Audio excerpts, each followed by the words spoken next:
Everyone thinks a dual-lens dash cam is automatically twice as safe, but here is the thing. The Garmin Dash Cam Tandem can actually miss the details you care about most because those ultra-wide 180-degree lenses spread pixels thin.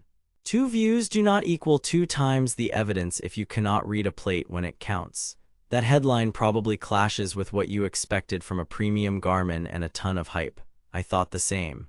But after 21 days of real-world testing across city streets, night rideshare routes, and blazing midday parking lots, I found a set of strengths most people overlook and a few landmines you need to know about. Before we dive into what I discovered, quick heads up. If you are already convinced and want the best current price, I left my affiliate link below. But hang tight, because what I learned about image detail, parking mode, and the app might change your mind.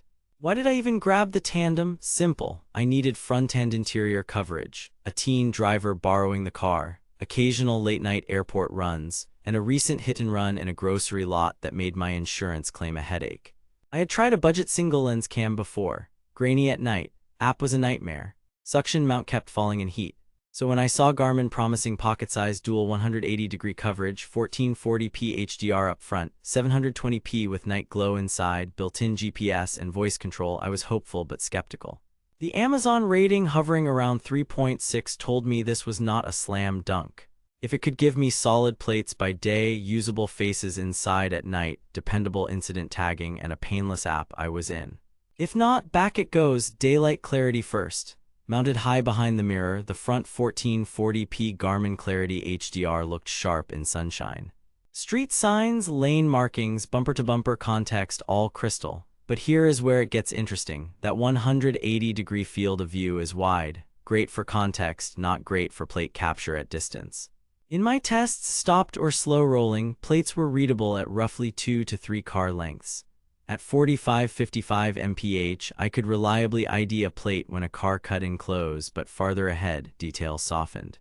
The wide angle adds security coverage. It does not magically add detail. However, stabilization felt solid, GPS stamping time and location worked, and the compact mount stayed put through potholes. Night driving is where many cams fall apart. The Tandem's front HDR kept halos and headlight glare manageable. On dark suburban roads, the footage stayed usable for shapes and events, though plates were hit or miss unless the car was near. Inside the cabin, the 720p interior lens with night glow was the surprise hero.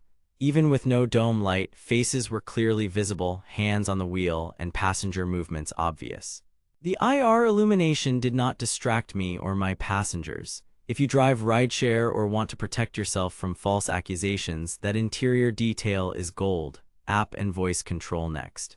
Using Garmin Drive on my phone, Wi-Fi offloads were straightforward. From parking lot to clip in my hand, I averaged 6-15 seconds to connect and start playback. Syncing clips with GPS data and sharing a short incident video to insurance took under a minute.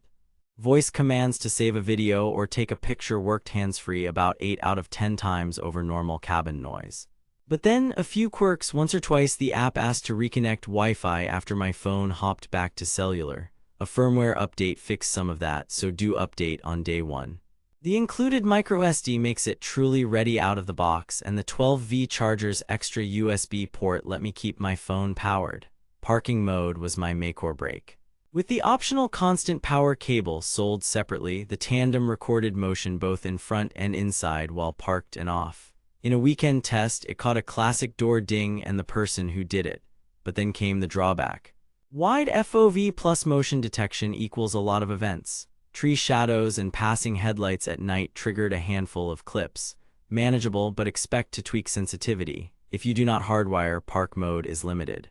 Know your local laws too. Some regions restrict interior recording. Heat and reliability. On a 97-degree day, cabin temps soared. The unit got warm, most tiny dash cams do, but it kept rolling during my errands. I did notice that large Wi-Fi transfers were slower when the unit was hottest, which is normal thermal behavior. Mount adhesion never budged. Here is the twist I did not expect. The Tandem's biggest strength is also its biggest compromise. The two 180-degree lenses give unmatched near-field coverage. You see everything happening beside you, in front of you, and in your cabin. For accountability, context, and he said she said disputes, it is phenomenal. But if your top priority is long-distance plate capture at speed, a narrower 4K front camera will beat it on raw plate readability. I spent 3 weeks swapping between the Tandem and a higher-resolution single-lens competitor. The Garmin gave me the story of every incident, where, when, who was inside, and how it unfolded, while the 4K unit won when a plate was several car lengths ahead at night.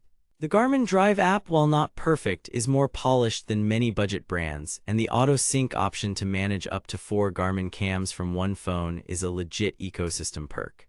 The night glow interior lens outperformed my expectations. It is the best compact interior view I have tested at this size. Too good to be true? Not really, just know you are trading distance detail for holistic coverage. If you need both, you are in multicam territory. Now that you know the Tandem's superpower is total scene coverage rather than long-range plate sniping, you can decide faster. Prices on Garmin gear tend to swing around sale seasons, and the parking cable often goes out of stock. Grab the best current deal via the link below while it is available. Bottom line: the Garmin Dash Cam Tandem is a compact, credible dual-lens system for drivers who value context and cabin coverage. Rideshare, parents, fleet supervisors, anyone who wants proof of what happened inside and just ahead. Buy it if you want set and forget GPS tagging, solid daytime clarity, stellar interior night video, an app you can actually live with, and a tiny footprint. Skip it if your number one need is reading faraway plates at highway speeds, or if you will not hardwire for parking mode. For the right driver, it is not overkill, it is the coverage you actually use when things go sideways.